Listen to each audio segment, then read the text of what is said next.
Muito boa tarde.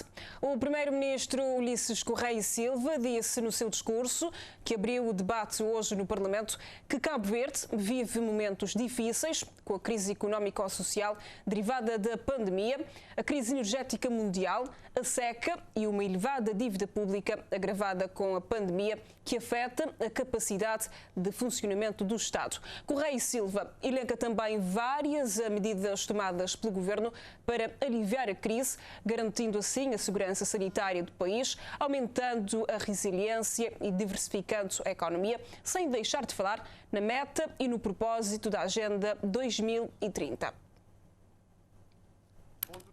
O primeiro-ministro Ulisses Correia e Silva admite no Parlamento que o esforço de reajustamento das finanças públicas e o relançamento da economia vão acontecer num contexto difícil e elenca 4 problemas e crises, nomeadamente a crise económica e social derivado da pandemia que afetam gravemente as finanças públicas, as empresas e as famílias, a crise energética mundial, a situação da seca, a elevada dívida pública.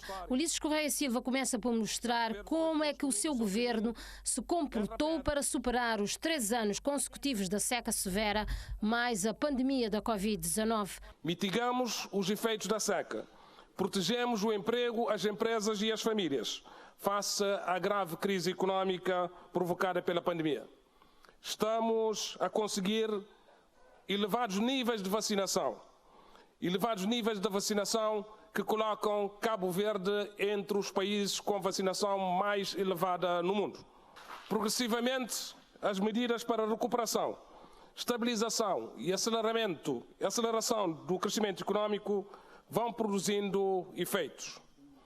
Comportamos-nos mais uma vez como nação resiliente, habituada a lutar e a superar dificuldades.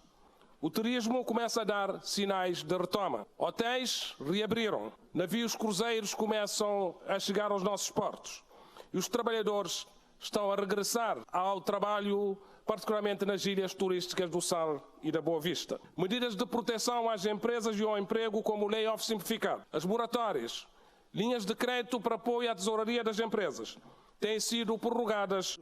Sobre a crise energética, o primeiro-ministro diz que vários são os países que sofreram os efeitos desta crise derivada do aumento dos preços internacionais de combustíveis e Cabo Verde não está fora do barco e nem indiferente. Em Cabo Verde, país dependente de combustíveis fósseis, sentimos fortemente esses efeitos nos preços da eletricidade e dos combustíveis. O governo tomou medidas para mitigar os efeitos dos aumentos dos preços de eletricidade através da redução da taxa do IVA na água e na eletricidade de 15% para 8%, do aumento da tarifa social de energia de 30% para 50% e da majoração de 130% dos encargos das empresas com a aquisição de água e eletricidade.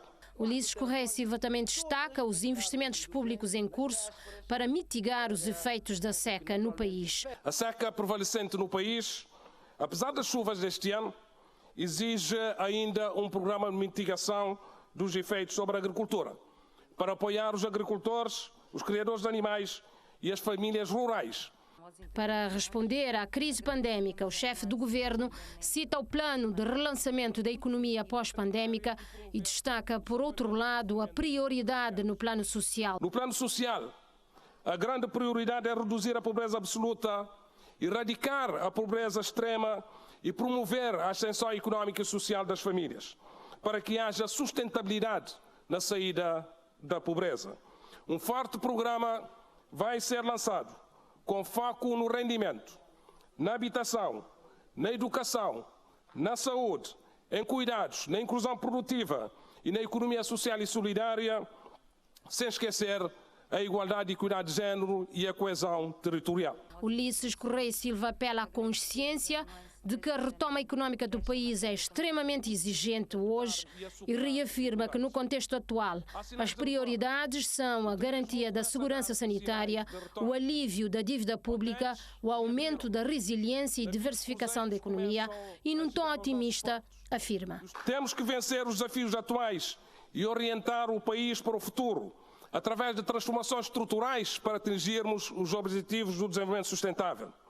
A Agenda 2030 está assente em transformações estruturais, orientadas para compromissos geracionais ao nível do ambiente, da ação climática e da economia.